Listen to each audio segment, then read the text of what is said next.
नमो अरिहन्ताणं नमो सिद्धाणं नमो आयिरीयाणं नमो उवध्यायाणं नमो लोये सर्वसाहूणं जो क्रोध मद माया अपावन लोभ रूप विभाव है उनके अभाव स्वभाव में उत्तम क्षमादि स्वभाव है। क्षमादि स्वभाव ही इस आत्मा के धर्म है सत्य शाश्वत ज्ञानमय निज धर्म शेष अधर्म है। निज आत्मा में रमण संयम रमण ही तप त्याग है निज रमण आकिंचन्य है निज रमण परिचय त्याग है। निज रमणता ब्रह्मचर्य है निज रमणता दस धर्म है। निज जानना पहचानना रमना धर्म का मर्म है। अरहंत हैं 10 धर्म धारक सिद्ध हैं आचार्य हैं उपध्याय हैं मुनिराज सर्व प्रसिद्ध हैं। जो आत्मा को जानते पहचानते करते रमण वे धर्म धारक धर्म धन है। हम उन्हें करते नमन हम उन्हें करते नमन हम उन्हें करते नमन। 10 लक्षण महापर्व का महामांगलिक अवसर है और आज 10 लक्षण महापर्व का 8वां दिवस है। पिछले 7 दिवसों में हम उत्तम क्षमा उत्तम मार्दव उत्तम आर्जव उत्तम शौच उत्तम सत्य उत्तम संयम और उत्तम तप की चर्चा कर चुके हैं। आज हम उत्तम त्याग की चर्चा करेंगे। उत्तम त्याग क्या है, त्याग के बारे में और दान के बारे में लोगों को ऐसा लगता है कि ये दोनों एक ही चीज़ है और वो त्याग धर्म के दिन दान करके ऐसा समझ लेते हैं कि हमारा उत्तम त्याग धर्म हो गया, हमने उत्तम त्याग धर्म की आराधना कर ली। जबकि त्याग धर्म अलग चीज़ है और दान अलग चीज़ है। त्याग निश्चय धर्म है और दान व्यवहार धर्म है। त्याग भी जरूरी है और दान भी जरूरी है। त्याग का भी महत्व है और दान का भी महत्व कम नहीं है। दान करने की प्रेरणाएं भी आचार्यों ने खूब दी है और एक श्रावक के लिए ये कहा है कि यदि वो श्रावक होकर के दान नहीं देवे तो वह कौवे से भी गया बीता है। क्योंकि एक कौवे को यदि खुरचन भी मिलती है, खुरचन जानते हैं ना, पहले भगोने में खीर वगैरह राब वगैरह खिचड़ी वगैरह कुछ बनाते थे चूल्हे पर, तो उसके चारों ओर चिपक जाता था ना, थोड़ा बर्तन में लग जाता था, नीचे लग जाता था। तो बाद में जब बर्तन मांजते समय उसको खुरच करके लोहे के टुकड़े से और माताएं बहनें अपनी झोंपड़ी के ऊपर छत पे कहीं ऐसे रख देती थी। तो जब कौवा उसको देखता था कि खुरचन है तो वो अकेला नहीं खाता, बल्कि क्या करता, उस खुरचन के ऊपर कांव कांव करके घूमता। तो आसपास के कौवों को भी पता चलता कि यहाँ पे कुछ खाने का है। वो उनको बुलाता और सबको बुला करके फिर सब साथ में खाते थे। बोलो, कौवे को खुरचन मिली तो वो अकेला खा जाता ना, लेकिन उसने अकेले नहीं खाई बल्कि उस खुरचन को अपने साथियों को बुलाकर उनके साथ खाया। तो ऐसे ही अपने को पुण्य के उदय से जो सामग्री मिली है, धन संपदा मिली है, यदि हम परोपकार में नहीं लगाएं, अन्य दीन गरीबों की सहायता में उसका उपयोग नहीं करें, तो हमसे गया बीता कोई दूसरा हो नहीं सकता है। कहते कौवे से भी गए बीते हो जाते हैं। कौवे को वैसे जगत में निकृष्ट प्राणी माना जाता है ना। कौवा मांस आदि खाता है, उसकी आवाज़ भी लोगों को पसंद नहीं होती, इसलिए कौवे को वैसे जगत में निकृष्ट प्राणी माना जाता है, निकृष्ट। लेकिन वो निकृष्ट से भी हम निकृष्ट हो गए, क्योंकि कौवा तो मिल बांट के खा रहा है और हम अकेले खाना चाह रहे हैं उसको। वैसे दान देने के लिए भी कई शर्तें बताई है, कई विधि विधान बताए हैं, पूरा संविधान है दान का भी। दान में ऐसा नहीं है कि कुछ भी किसी को भी दे दो। यहाँ कह रहे दान चार प्रकार, चार संग को दीजिए, धन बिजुरी उनहार, नर भवला होली। ये दान चार प्रकार का बताया है शास्त्रों में। दान हम तो क्या रुपए पैसे का दान करके समझते हैं हो गया दान, लेकिन दान चार प्रकार, दान चार प्रकार का बताया शास्त्रों में। तो उसमें धन का दान तो कहीं बताया नहीं है, रुपए पैसे का दान तो कहीं नाम ही नहीं है। कौन से चार दान? औषधि शास्त्र अभय आहारा। कौन से हैं? औषधि दान, शास्त्र दान, अभय दान और आहार दान।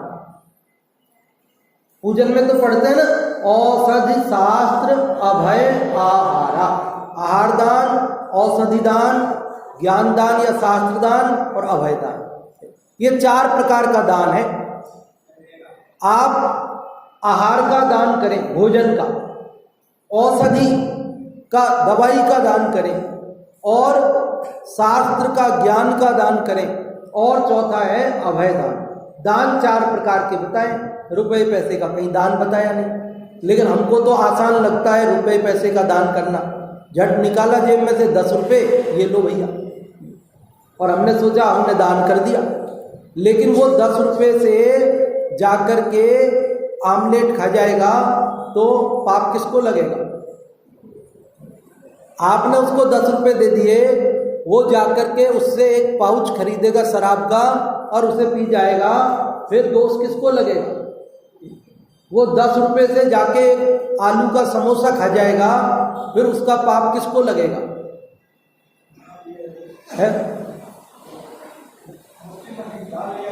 है क्या कह रहे किशन जी? भाई साहब बताओ क्या? 10 रुपये की क्या खरीद लेगा? हाँ जाल, हाँ जाल, मछली पकड़ने का कांटा खरीद ले, कांटा डोरी खरीद ले 10 रुपये में, तो क्या करे? तो इसलिए भैया पैसे का दान नहीं बताया अपने यहाँ। अपने यहाँ दान किसका है? जो उपयोगी वस्तुएं हैं उनका दान दिया जाता है। किसका दान दिया जाता है? उपयोगी वस्तुओं का दान दिया जाता है। और मुनिराज किसका दान देते हैं? मुनिराज के लिए लिखा यहाँ पर, क्या लिखा? धनी साधु शास्त्र अभय दिवैया, त्याग राग विरोध को। कि मुनिराज तो धनी साधु, धन्य है वे साधु। कौन से साधु धन्य है? जो शास्त्र अभय दिवैया, शास्त्र दान करते हैं और अभय दान करते हैं। दिवैया मतलब देने वाले हैं। किस किस का दान करते हैं? दान 4 प्रकार का, लेकिन 4 प्रकार के दान में से मुनिराज 2 ही प्रकार का करते हैं। ज्ञान दान करते हैं, शास्त्र दान करते हैं। शास्त्र दान ज्ञान दान एक ही बात है। और दूसरा अभय दान, क्योंकि आहार दान मुनिराज नहीं कर सकते, औषधि दान नहीं कर सकते, क्योंकि वे खुद रखते ही नहीं उस चीज को। वे खुद ही जरूरत होने पर श्रावक यदि उन्हें देवे विधि पूर्वक तो लेते हैं। उनके पास आहार और औषधि दान का उनके पास वैसी व्यवस्था नहीं है, तो वे ज्ञान दान करते हैं और अभय दान करते हैं। और हम श्रावक लोग, हम चारों प्रकार का कर सकते हैं। हम आहार दान भी कर सकते हैं, औषधि दान भी कर सकते हैं, शास्त्र दान, ज्ञान दान भी कर सकते हैं और अभय दान भी कर सकते हैं। हम चारों प्रकार के दान कर सकते हैं। और त्याग क्या है मुनिराज, त्याग किसका करते हैं? तो इसी लाइन में कहा, धनी साधु शास्त्र अभय दिवैया, त्याग राग विरोध। राग और विरोध, विरोध मतलब द्वेष, राग और द्वेष का वे त्याग करते हैं। मुनिराज किसका त्याग करते हैं? मतलब त्याग अलग चीज है और दान अलग चीज है। मुनिराज दान भी करते हैं और त्याग भी करते हैं। दान किसका करते हैं? दो दान करते हैं। कौन कौन से? बहुत बढ़िया, आज अच्छा लग रहा है ना आप बोल रहे हो तो। और त्याग किसका करते हैं? राग और द्वेष का करते हैं। इसका मतलब ये तो बात पक्की हो गई कि दान अलग है और त्याग अलग है। क्योंकि दान और त्याग अगर दोनों एक ही बात होती तो फिर मुनिराज दोनों अलग अलग नहीं कहते ना। और साथ में और लिखा आगे, क्या लिखा? एक मिनट, क्या लाइन है देखो, मैं यहीं से पढ़ के सुनाना। बिन दान श्रावक साधु दोनों, लहे नाही बोध को। या तो कहा है कि वो श्रावक और साधु दोनों दान किए बिना बोध को अर्थात ज्ञान को प्राप्त नहीं करते। मैं जो लाइन बताना चाहता था वो दूसरी है, मैं फिर से पढ़ रहा हूं। ज्ञाता दोनों दान संभारे, क्या लिखा है? ज्ञाता दोनों दान संभारे। ज्ञाता मतलब ज्ञानी जीव दोनों प्रकार का दान करता है। दोनों प्रकार का दान करता है मतलब ज्ञानी जीव दोनों प्रकार का दान करता है। दान तो चार प्रकार का है, फिर चार प्रकार में से वो कह रहे दोनों प्रकार का करता है। तो दोनों प्रकार का कौन सा? तो कहते हैं निश्चय दान और व्यवहार दान। दोनों दान समझ गए? दोनों दान कौन से? निश्चय दान और व्यवहार दान। निश्चय दान का मतलब है त्याग और व्यवहार दान का मतलब है दान। शास्त्रों में भी कई जगह दान के लिए त्याग और त्याग के लिए दान शब्द आया है, लेकिन वो नयों की भाषा में आया है। जब वो कहते हैं निश्चय दान तो उसका मतलब होता है त्याग। जब वो कहते हैं व्यवहार दान तो उसका मतलब होता है दान। कई बार जब वो कहते हैं निश्चय त्याग तो उसका मतलब होता है त्याग, और जब वो कहते हैं व्यवहार त्याग तो उसका मतलब होता है दान। समझ गए बात को? पकड़ में आई क्या? भले त्याग बोले भले दान बोले, लेकिन उसमें अगर निश्चय व्यवहार का प्रयोग हो जाता है तो फिर निश्चय त्याग में त्याग हो जाता है और व्यवहार त्याग का अर्थ दान हो जाता है। निश्चय दान का अर्थ त्याग हो जाता है और व्यवहार दान का अर्थ दान हो जाता है। ठीक है? जब निश्चय और व्यवहार शब्द का प्रयोग न किया गया हो तो दान का अर्थ दान हो जाता है, त्याग का अर्थ त्याग हो जाता है। लेकिन जब ये कहा जाए कि दोनों प्रकार का त्याग करो तो फिर हमें निश्चय व्यवहार उसमें से समझना पड़ता है। जब कह देते दोनों प्रकार का दान करो तो फिर हमें निश्चय व्यवहार उसमें समझना पड़ता है, क्योंकि हमेशा ऐसे मैं इस अपेक्षा से कह रहा हूँ, मैं इस अपेक्षा से कह रहा हूँ, ऐसा लगाया नहीं जा सकता। कई बार अपन डायरेक्ट बोलते हैं, लेकिन उस डायरेक्ट बोलने का अर्थ भी वही होता है क्योंकि अपेक्षा उसके अंदर शामिल ही है। आचार्यों ने कहा देखो अब हमेशा हम अपेक्षा बता नहीं पाएंगे, लेकिन आप ये बात समझ लेना कि हम कोई भी बात बिना अपेक्षा के कहते ही नहीं है। हर बात अपेक्षा सहित ही होती है। जैन दर्शन अनेकांतवादी है, स्यादवाद पूर्वक कथन होता है, अपेक्षा सहित ही कथन होता है, निरपेक्ष कथन मिथ्या होता है और सापेक्ष कथन सम्यक होता है। क्या कहा? फिर से ये बहुत महत्वपूर्ण बात निकल गई मुझसे, तो सुनो आज इसको दोबारा। निरपेक्ष कथन मिथ्या है और सापेक्ष कथन सम्यक है।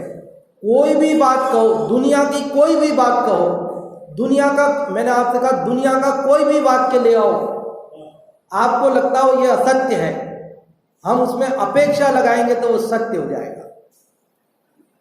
और आपको लगे कि ये दुनिया का बिल्कुल सत्य है, यूनिवर्सल ट्रुथ है, ये तो झूठ हो ही नहीं सकता, उसको आप निरपेक्ष कहोगे तो हम आपको समझाएंगे कैसे वो मिथ्या हो गया। समझ में आई बात? हमारे यहाँ आचार्यों ने कहा कि ये जो सर्वथा है ये जहर है और कथनचित है ये अमृत है। जब हम किसी भी वाक्य में सर्वथा लगा देते हैं तो वो वाक्य जहर बन जाता है, मिथ्या हो जाता है। और उसी वाक्य में यदि कथनचित लगाते हैं तो वो अमृत बन जाता है, वो सम्यक बन जाता है। बात समझ में आती है? हाँ जी। हम कहाँ, हम कैसे, इसके आगे 3 और बोलते हैं हम, लेकिन आपको नहीं बताए थे, मैंने कहा 2 ही याद हो जाए इसलिए। अशुभ में जाना नहीं, हम बोलते हैं अशुभ में, तो आप क्या बोलते हैं? अशुभ मतलब पाप भाव, उसमें अपने को जाना ही नहीं है। और शुभ में अटकना नहीं। जब हम बोलते हैं शुभ में, तो आप बोलते हैं अटकना नहीं। शुभ में मतलब अशुभ से, पाप भाव से बच के पुण्य भाव में तो आए हैं, लेकिन ये हमारी मंजिल नहीं, ये पड़ाव है। यहाँ हम आए हैं पाप से बचने के लिए, लेकिन उसी में अटके नहीं रहना है, आगे बढ़ना है।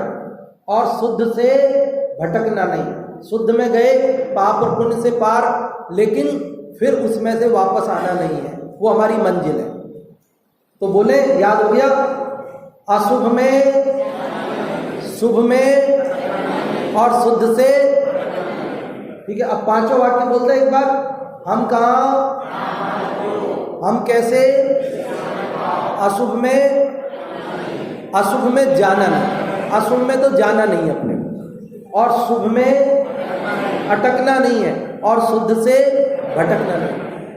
ये पूरे जिनागम का सार है।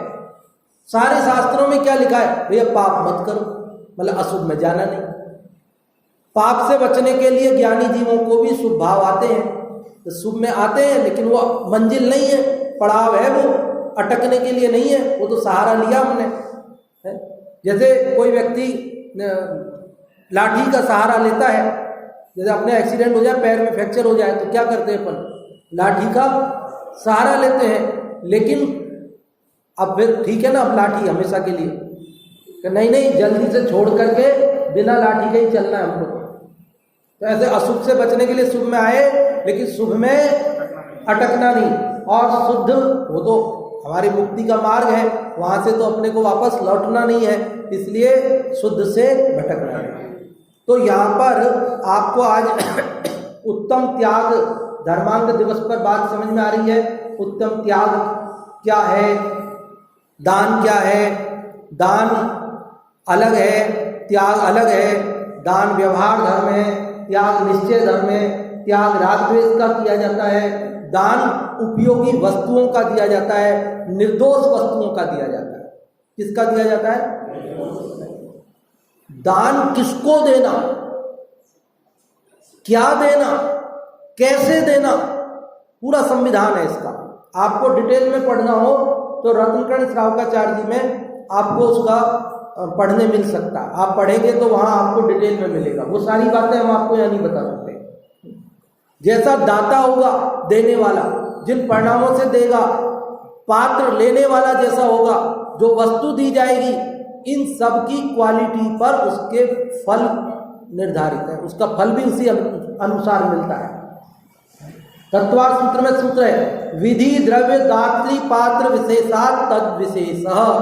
विधि, द्रव्य, दाता और पात्र, इन 4 के आधार पर दान के फल का निर्धारण होता है कि आपने क्या दिया उसके अनुसार आपको फल मिलता है, आपने कैसे दिया उसके अनुसार फल मिलता है, आपने किसको दिया उसके अनुसार फल मिलता है, आपने किन परिणामों से दिया उसके अनुसार आपको फल मिलता है। वही बीज आप बंजर भूमि में डालो और वही बीज आप उपजाऊ भूमि में डालो तो फसल अलग अलग होगी कि नहीं होगी? वही बीज अपन ने पहाड़ के ऊपर, पत्थर के ऊपर डाल दिया और वही बीज हमने रेगिस्तान में डाल दिया, वही बीज हमने अलग अलग जगह डाल दिया, तो फल कैसा मिलेगा? सबका अलग अलग मिलेगा ना, बीज तो वही है। तो ऐसे ही दान हमने एक तो उत्तम पात्र को दिया, मुनिराज को दिया, तो उसका फल अलग है, और हमने किसी अन्य को दिया तो उसका फल अलग है। दान 4 प्रकार 4 संघ को दीजिए। किसको देना? 4 संघ क्या है? मुनि, आरिका, श्रावक, श्राविका, है ना।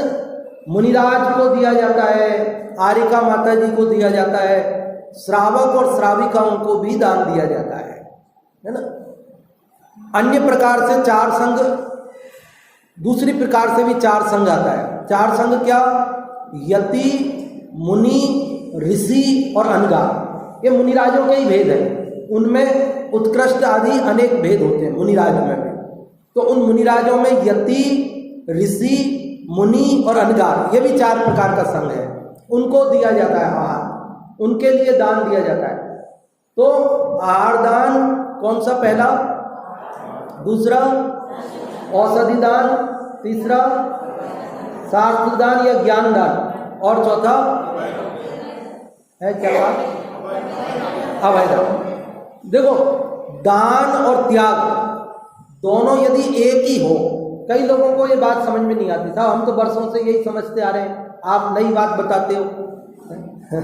कई लोगों को ऐसा लगता है कि साहब आप नई बात बताते हो, हम तो वर्षों से यही सुनते आ रहे हैं कि दान त्याग है, त्याग धर्म के दिन दान करना चाहिए, बस हम तो इतनी बात समझते हैं। आप पता नहीं कहाँ से नई नई बात बताते हो।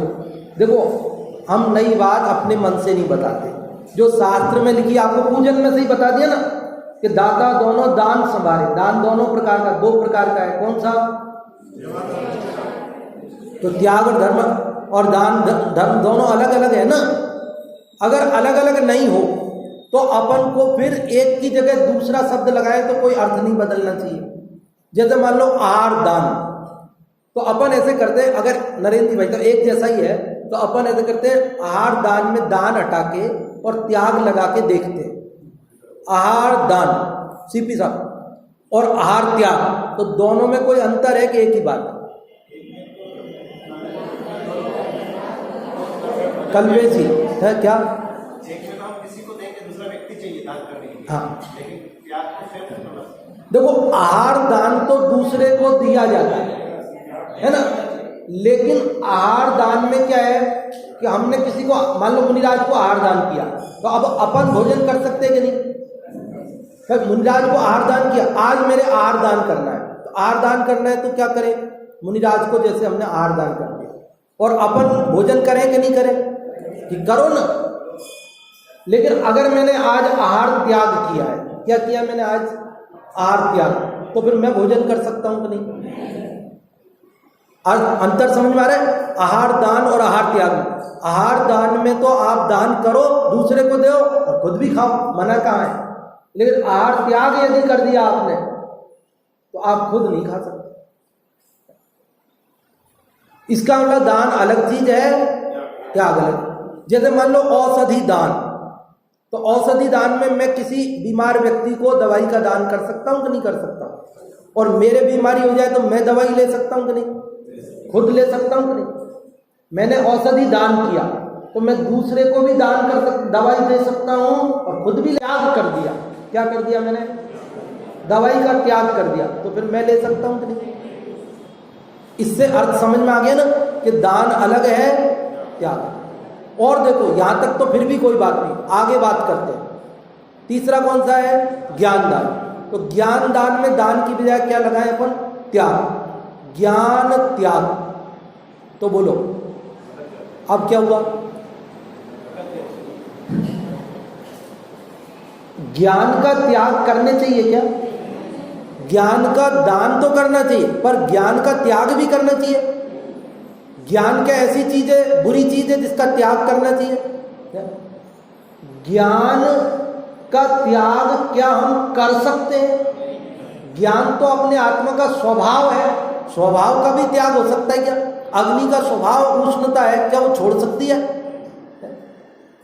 नमक का स्वभाव खारापन है, क्या वो उसको छोड़ सकता है? बिच्छू का स्वभाव डंक मारना है, क्या वो उसको छोड़ सकता है? नहीं छोड़ सकता। ऐसे ही ज्ञान तो हमारा, भावेश जी भाई साहब, क्या है? स्वभाव है, और स्वभाव का त्याग नहीं किया जाता, स्वभाव का त्याग नहीं किया जा सकता, स्वभाव का त्याग करने योग्य नहीं होता। इसलिए अब तो बिल्कुल स्पष्ट हो गई होगी ना बात। इसका मतलब दान बिल्कुल अलग चीज है और त्याग बिल्कुल अलग चीज है। और यदि हमें समझना है तो निश्चय व्यवहार की भाषा में समझ सकते हैं कि निश्चय से त्याग धर्म है और व्यवहार से दान को धर्म कहा गया है। जब ये बात बताते हैं तो जो कई लोग वर्षों से वो बात सुनते आ रहे होते हैं तो उनको तो लगता है जैसे जमीन ही पैर के नीचे से खिसक गई। इन्होंने तो कह दिया कि दान तो अलग है, व्यवहार धर्म है और त्याग है निश्चय धर्म है, वास्तविक धर्म है। तो उनको लगता है कि साहब अब दान का क्या करें। अरे दान खूब करो ना। दान दे मन हरस विसेखे इह भव जस पर भव सुख। अरे हर्षित होकर खूब दान करो, मन हर्षित हो और आप दान करो तो उससे क्या है, आपको इस भव में भी यश मिलता है और पर भव में भी सुख मिलता है। जो हर्षित मन से दान नहीं देते उनको इस भव में भी यश नहीं मिलता और पर भव में भी सुख नहीं मिलता।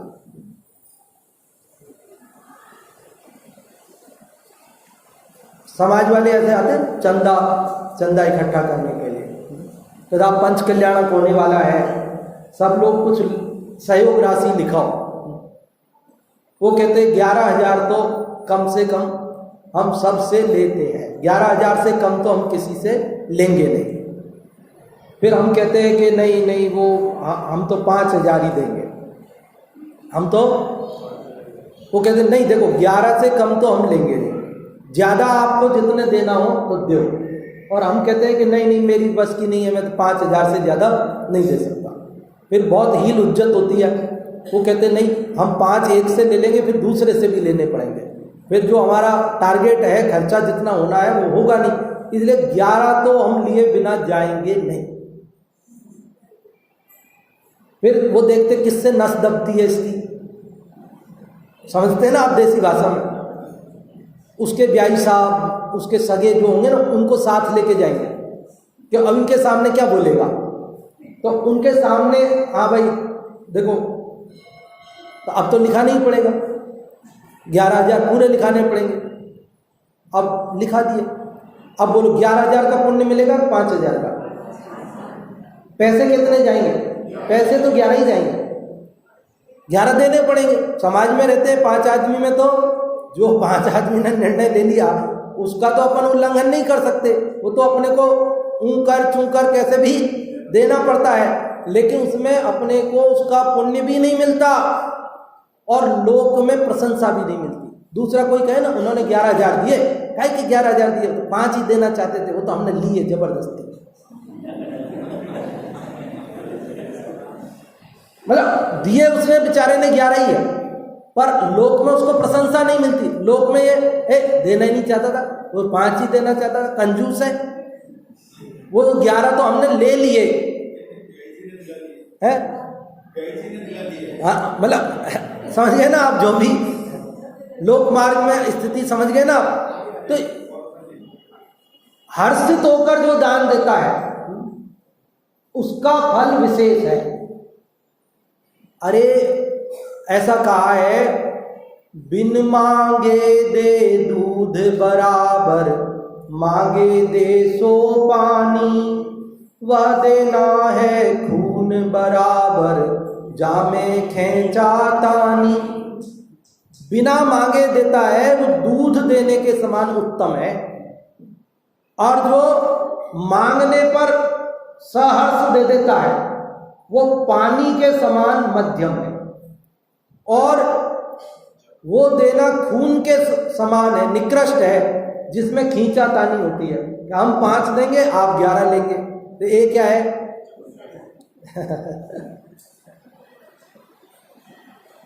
उत्तम दाता तो देख लेते कहाँ जरूरत है, देख लेते जहाँ जरूरत है, अपनी सामर्थ्य है तो बिना मांगे ही दे देते। वो देख लेते मेरी सामर्थ्य है, मैं दे सकता हूँ, पुण्य के उदय से मेरे पास है और सामने वहाँ जरूरत है, अच्छा काम हो रहा है, तो वो मांगने की इंतजार नहीं करता, वो बिना मांगे ही कह देता है इसमें मेरा ये सहयोग। ये उत्तम दान। और मध्यम क्या है कि जो वहाँ आयोजन करता है वो इशारा करते हैं कि यहाँ इतना खर्चा आने वाला है, अपन ये काम कर रहे हैं, तो वो अपनी सामर्थ्य के अनुसार कहता है कि ये आप ले लो, ये मध्यम है। और जघन्य तो आपको समझ में आ ही गया, हील उज्जत का तो अभी आपको बता ही दिया है मैंने। तो वो तो निकृष्ट, उसमें तो हमको इस लोक में भी पुण्य नहीं मिलता, प्रशंसा नहीं मिलती, और परलोक में भी पुण्य फल नहीं मिलता, क्योंकि वो अपनी देने की भावना ही नहीं थी। वस्तु इधर से उधर हो गई, पैसा इधर से उधर चला गया, लेकिन अपनी भावना नहीं है ना, तो उसका फल अपने को नहीं मिलता। इसलिए यहाँ कहा दान दे मन हरस विसेखे यह भाव जस। और क्या कहा, देखो ये जो अपने को धन संपदा मिली है, पुण्य की सामग्री मिली है, ये सामग्री के लिए हम लोग संस्कृत में एक नीति का श्लोक पढ़ाते हैं स्कूलों में, किताबों में चलता है, स्कूली पाठ्यक्रम में। क्या श्लोक चलता है? दानम भोगो नासस्तिस्रो गतयो भवन्ति वित्तस्य यो न ददाति न च भुंक्ते तस्य तृतीया गतिर्भवति। क्या अर्थ है इसका? इसका अर्थ है दानम भोगो नासा तिस्रो, तिस्रो मतलब तीन, गतया मतलब अवस्था, तीन गति, तीन अवस्था, वित्तस्य मतलब धन की, धन की तीन गति है, धन की तीन दशाएं हैं। कौन कौन सी? दान, भोग और नाश। अपने पास धन आया तो उस धन के तीन काम हो सकते हैं।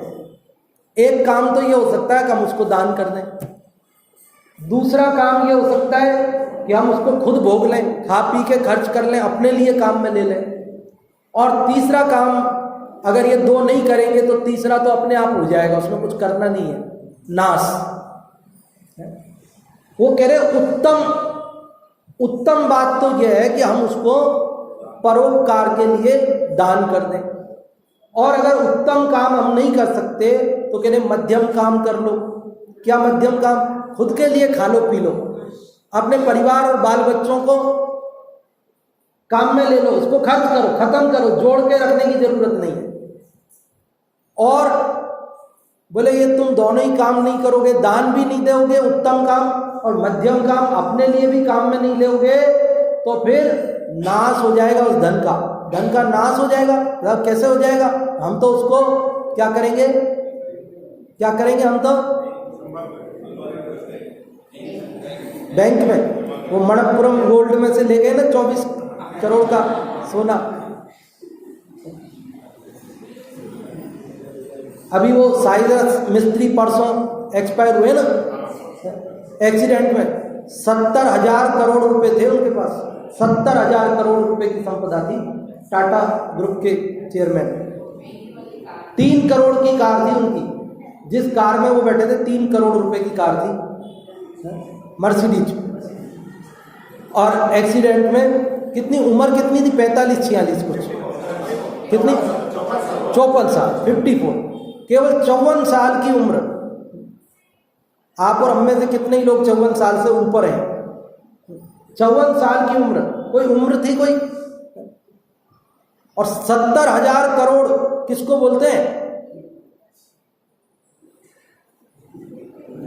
कुछ काम आया।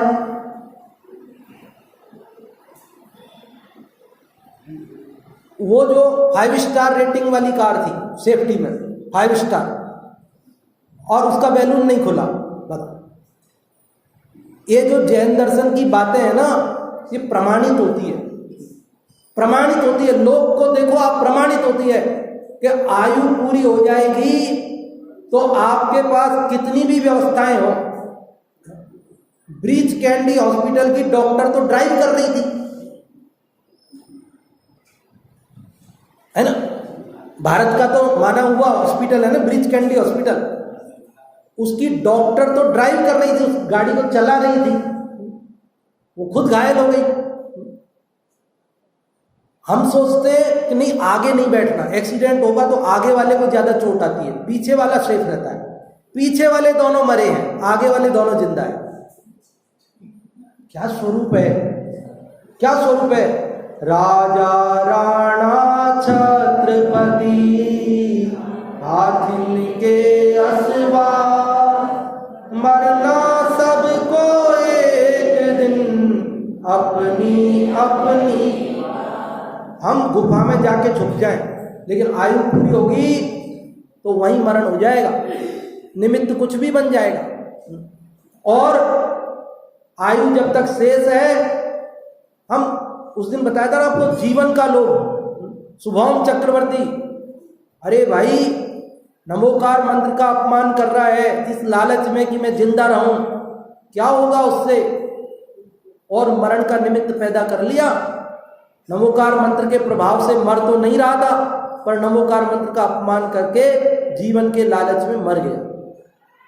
समझ गए ना? इसलिए ये जो जगत में अपने को लोक मार्ग में जो बातें कही जाती हैं, आप खुद विचार करो। ये वीतरागी परमात्मा सत्य महाव्रत के धारी हैं, ये झूठ क्यों बोलेंगे, शास्त्रों में क्यों झूठ लिखेंगे? और ये वीतरागी हैं, इन्हें आपसे हमसे कोई द्वेष है, हमारा बिगाड़ करना चाहते हैं, जो कुछ असत्य लिखेंगे। अरे उनको किसी से न राग है न किसी से द्वेष है, वे सर्वज्ञ हैं, वे सर्वज्ञ के अनुसारी वचन कहने वाले हैं, सत्य महाव्रत के धारी हैं। इसलिए यहाँ जिनवाणी में जो बातें लिखी हैं ये परम सत्य है। धन संपदा आदि कुछ भी काम नहीं आते, एक धर्म ही काम आता है। क्या काम आता है? धर्म ही सुखदायी है जगत में। इस लोक में भी धर्म करने वालों को ही सुख प्राप्त होता है, और परलोक में भी धर्म करने वालों को ही सुख प्राप्त होता है, और मुक्ति भी धर्म आत्मा जीवों को ही प्राप्त होती है। पाप करने वालों को, लालच करने वालों को, परिग्रह जोड़ने वालों को कभी भी लोक में सुख नहीं मिलता, न परलोक में मिलता है। जन्म मरण जन्म मरण जन्म मरण। और अभी कुछ दिनों पहले ही वो एक शेयर बाजार के कोई बड़े किंग थे ना, कोई क्या नाम था उनका, झुनझुनवाला राकेश झुनझुनवाला है, ऐसे ही नाम था ना, झुनझुनू के थे, राजस्थान के। अब मुझे याद रहते नहीं आंकड़े, थोड़ी सी पूंजी लेके गए थे वहाँ बम्बई में, और शेयर बाजार में कितना, जैसे ये 70,000 करोड़ के मालिक थे, ऐसे उनके भी काफ़ी आंकड़ा आया था, 40,000 करोड़ या कुछ आया था, जो भी है ना, इतनी संपदा थी। और उम्र भी कितनी थी उनकी भी उम्र ज़्यादा नहीं थी, ये 50 के आसपास ही उनकी 46-45 कुछ उम्र थी उनकी। और उनकी एक ही इच्छा थी, क्या इच्छा थी? कि मैं अपने बेटे को 18 साल का होता हुआ देख लूँ, बस। क्या हो? एक इच्छा, इतनी साधारण इच्छा कि मेरा बेटा 18 साल का हो जाए, फिर मैं मर जाऊंगा, और वो 18 साल का होने से पहले चले। इतनी संपदा, अपने पैरों पे खड़े नहीं हो सकते थे, पैरों में ऐसी ताकत नहीं थी कि खड़े हो सके, बैठे ही रहना पड़ता था हमेशा, खड़े नहीं हो सकते थे।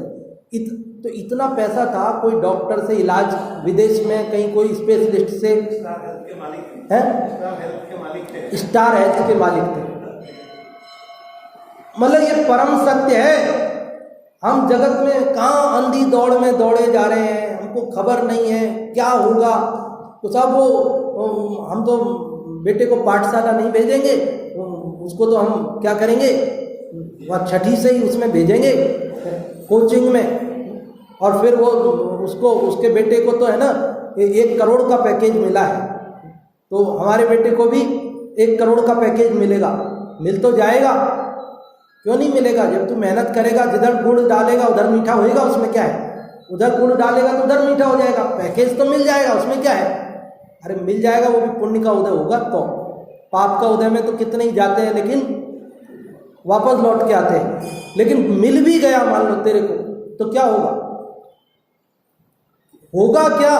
आखिरकार वो सब यहीं छोड़कर जाना पड़ेगा, नाश होना है उस संपदा का, कुछ काम आने वाली नहीं है। ज्यादा पैसे होंगे तो और हम ज्यादा पापों में रमेंगे, ज्यादा पैसे होंगे तो और अहंकार करके मरेंगे, ज्यादा पैसे होंगे तो कोई भाग्यशाली जीव होता है जिसको पैसा होते हुए अहंकार नहीं आए, कोई भाग्यशाली जीव होता है जिसको पैसा होते हुए बर्बादी करने का परिणाम नहीं आए, कोई भाग्यशाली जीव होता है जिसको पैसा होते हुए पाप करने का परिणाम नहीं आए। बाकी अधिकतर जीव तो बहक जाते हैं। इसलिए दान, भोग और नाश, यदि पुण्य से अपने को सामग्री मिली है तो क्या करना, क्या करना, दान करना। दान नहीं कर सके तो अपने लिए खाओ पियो, खर्च करो, खत्म करो।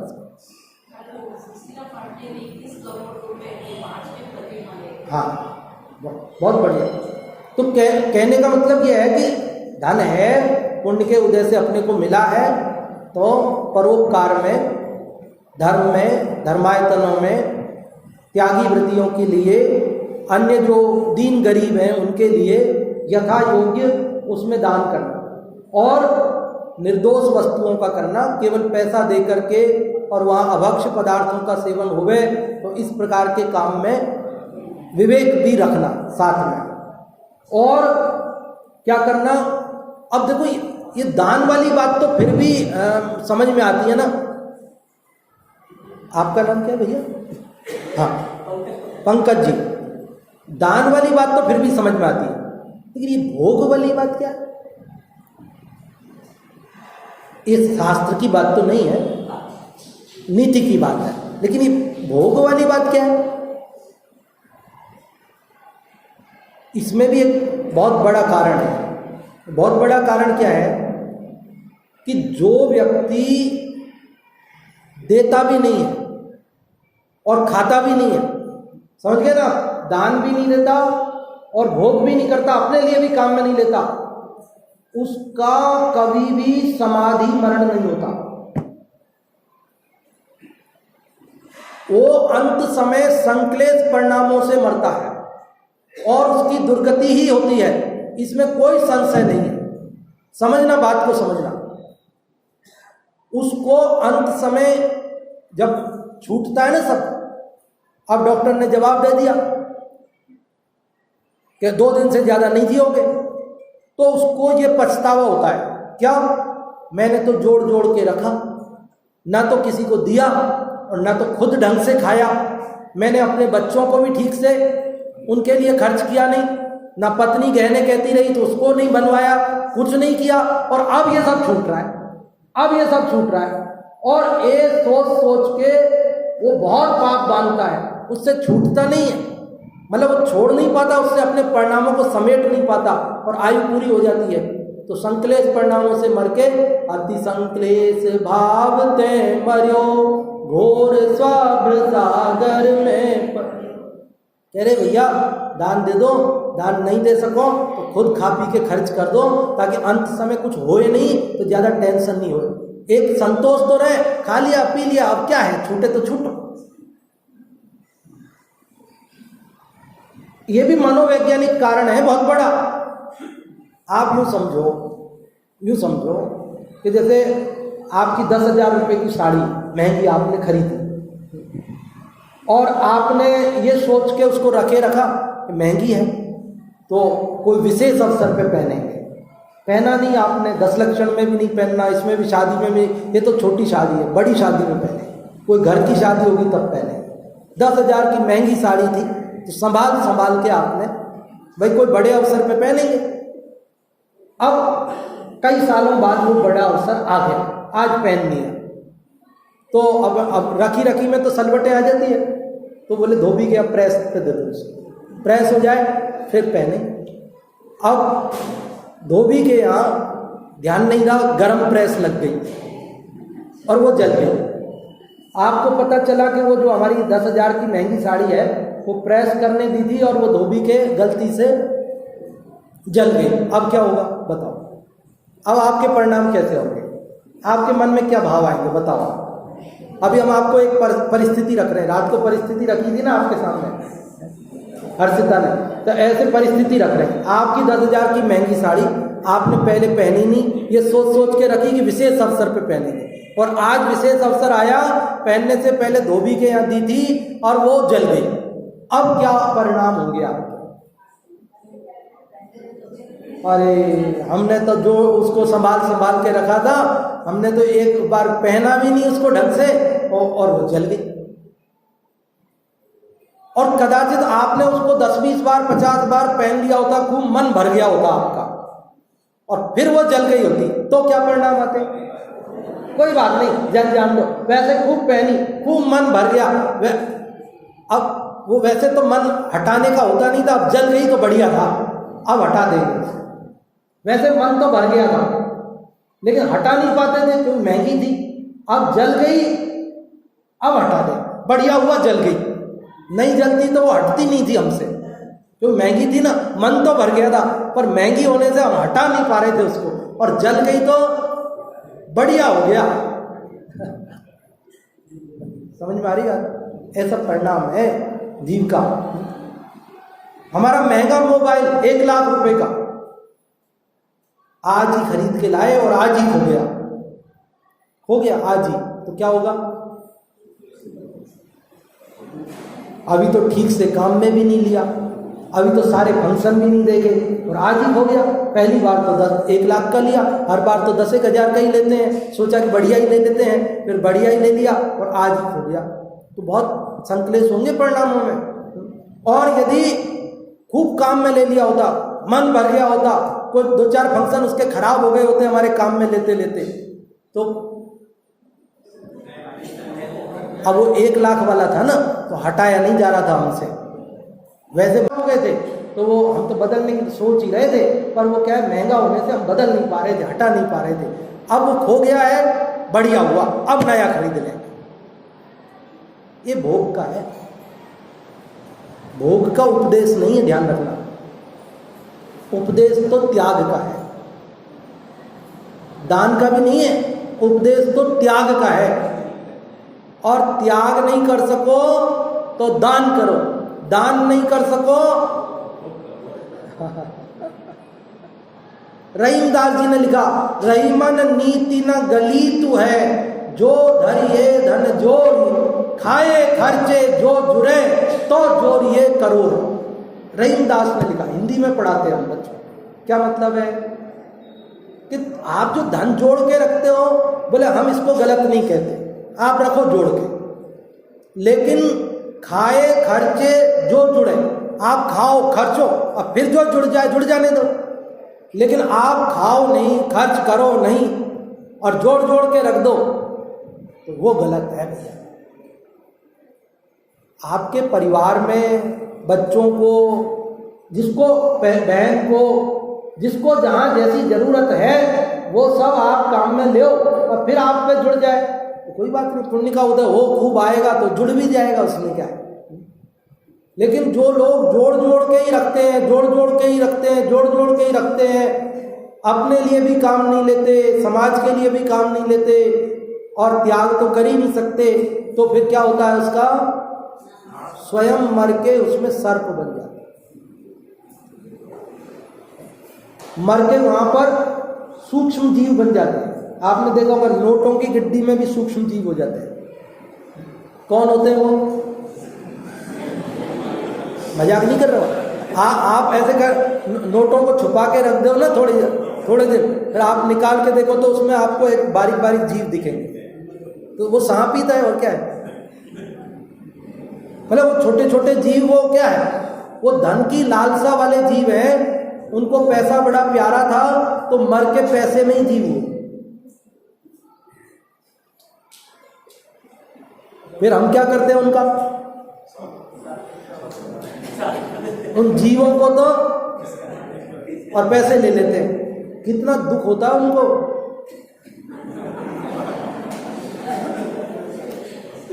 प्राण निकल जाते हैं उनके, अरे हमको पैसे से अलग करके फेंक दिया, पैसे ले गया,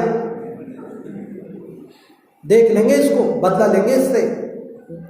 मन नहीं है उनके, संगी पंचेंद्री नहीं है, इसलिए ऐसा परिणाम तो नहीं आता, लेकिन मतलब ऐसा स्वरूप है। समझ गए बात को? तो कहने का मतलब यह है, उत्तम त्याग धर्म है। क्या है? और उत्तम क्या है? उत्तम सम्यक दर्शन का सूचक है। सम्यक दर्शन पूर्वक ही त्याग होता है। सम्यक दर्शन पूर्वक त्याग मतलब क्या? जब वो ये समझता है मैं तो एक ज्ञानानंद स्वभावी जीव तत्व हूं और ये शरीर धन संपदा मेरी नहीं है, ऐसा जिस दिन श्रद्धान होता है तब वास्तव में त्याग कर पाता है। जब अपना स्वरूप नहीं जाने, ये मेरे से भिन्न है ऐसा नहीं जाने, तो त्याग कैसे होगा? इसलिए उत्तम शब्द लगाया। उत्तम मतलब सम्यक दर्शन। सम्यक दृष्टि ही वास्तव में त्याग कर सकता है। मिथ्या दृष्टि से त्याग हो ही नहीं सकता, क्योंकि वो परद्रव्य को अपना मानता है। जब अपना मानता है तो छोड़े कैसे? छोड़ने के लिए पहले उसको पराया जानना जरूरी है, उसको पर मानना जरूरी है। पर मानेगा तो छोड़ेगा। देखो 10 बज गए थे, चलो 1-2 मिनट में बात, 2-4 मिनट पूरी करें। दान की बात भी त्याग के लिए है। फिर से सुनो, दान की बात भी त्याग के लिए है, क्योंकि असली धर्म तो त्याग है। क्योंकि दान से पुण्य बंधता है। दान से क्या होता है? और त्याग से कर्मों की निर्जरा होती है। समझ में आई बात? दान से क्या होता है और त्याग से क्या होता है? दान से पुण्य बंधता है, मतलब बंधता है, और त्याग से निर्जरा होती है, मतलब मुक्ति होती है। तो जिससे बंधते हैं वो असली धर्म नहीं है। असली धर्म तो वो है जिससे मुक्ति होती है। फिर दान की बात क्यों कही फिर आचार्यों ने? जब इससे बंधते हैं, इससे मुक्ति नहीं होती, मुक्ति त्याग से होती है, तो फिर त्याग की बात करनी थी, दान की बात ही नहीं करते। तो हमने आपको जैसे भोग में एक मनोविज्ञान बताया ना, ऐसे दान के पीछे भी हमारा एक मनोवैज्ञानिक कारण है। कारण क्या है कि जैसे यूं समझ लो भाई साहब, आज मेरे उपवास है, व्रत है। अब कोई आया और वो प्रभाव ना बांट रहा है, उसने एक लड्डू सबको दे रहा है, तो उसने मेरे को भी दिया। तो अब मेरा परिणाम इतना तो है नहीं कि मेरे तो खाना नहीं तो लेऊ नहीं।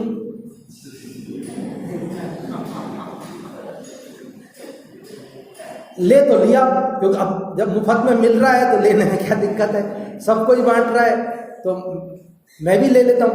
अब मेरे खाना तो है नहीं, तो मेरे तो आज त्याग है, उपवास है, तो अब क्या करूंगा मैं?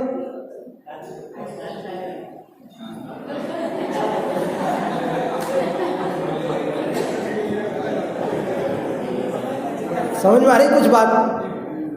तो अब मान लो अब घर लेके जाऊं, अच्छा नहीं लगेगा, सब यहीं खा रहे हैं, है ना?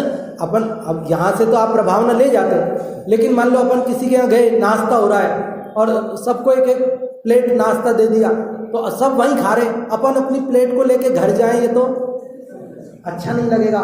तो क्या करें कि अपना जो वहाँ मित्र होता है ना कोई, उसको दे देते, तू खा ले, मेरा हिस्सा भी। त्याग नहीं हो पाता कभी कभी, तो हम क्या करते हैं, आचार्य कहते तू दान कर दे। जैसे यूं समझ लो, जैसे ये कुर्ता थोड़ा पुराना हो जाता है ना, हटता नहीं, थोड़ा पुराना हो जाता है, तो पत्नी कहती है कि बोले ये पुराना हो गया, ये बदल दो, नया खरीद लो। तो मैं कहता हूँ अभी तो फटा नहीं, सही है, अभी क्या दिक्कत है, अभी तो पहनते रहेंगे। बोल नहीं नहीं, ये पुराना हो गया है, अब इसको हटाओ। तो अब मेरे से फेंका नहीं जाता। तो वो कहती कि ये कबाड़ी आया नहीं रद्दी वाला, इसको दे दो, ये पहन लेगा, गरीब है बेचारा, तो हाँ इसको दे देते हैं, ये पहन लेगा फिर ठीक है। समझ में आ रही बात? अब ऐसे तो मेरे से छोड़ा नहीं जा रहा, लेकिन मुझे ये पता चले कि कोई पहनने वाला मिल गया तो मैं दे दूंगा उसको। समझ में आ रही बात? कई बार क्या होता है, कोई चीज को हम छोड़ नहीं पाते, तो वो कहते चलो तुम दे दो, दूसरे को दे दो, दूसरा काम में ले लेगा। कोई चीज पुरानी हो गई और आपसे उसको फेंका नहीं जा रहा, लेकिन आपको पता चला कोई गरीब आदमी है वो काम में ले सकता है, तो आप देने तैयार हो जाते। हाँ दे तो देंगे, लेकिन फेंकेंगे नहीं। ये मनोवैज्ञानिक कारण है। तो वो कह रहे हैं कि तुम एक बार ऐसे करो, त्याग नहीं कर सकते तो दान कर दो। फिर जब दान करोगे तो दान करते करते आपका मोह तो कम होएगा ना, तो मोह कम होगा तो आप एक दिन त्याग भी कर दोगे। समझ में आ गई बात? अब आप जब हर बार थोड़ा पुराना होते ही देने लग गए, अब लेने वाला नहीं मिला तो भी पुराना पहनने का मन नहीं करेगा। समझ गए बात? अब हमेशा आदत पड़ गई कि अपने को तो हर साल बदलना ही है, तो हर साल बदलना ही है, पुराना पीला पड़ने पर बदलना ही है, तो फिर अब कोई गरीब आदमी लेने वाला पहनने वाला नहीं मिला तो क्या करेंगे? अब नहीं पहन सकते, अब तो वो छोड़ना ही पड़ेगा। तो दान करते करते मोह घट जाता है, और मोह घट जाता है तो वो जीव एक दिन त्याग करने भी तैयार हो जाता है। इसलिए जब मोह को वो पूरा नहीं छोड़ पाता, त्याग नहीं कर पाता, तो उसको मोह घटाने के लिए दान करने की प्रेरणा देते हैं। समझ में आती है बात? बोले अपन, हम कहाँ, हम कैसे अशुभ में शुभ में और शुद्ध से अशुभ में जाना नहीं, मतलब जोड़ जोड़ के रखना नहीं, शुभ में अटकना नहीं, मतलब दान को असली धर्म समझना नहीं, और शुद्ध से भटकना नहीं, मतलब त्याग ही असली धर्म है। वह जानकर अपने जीवन में अंगीकार करना, यथाशक्ति दान भी देना। हम श्रावक हैं, हमारा वो भी एक कर्तव्य है, 60 आवश्यकों में उसका नाम है, किसी के साथ नहीं।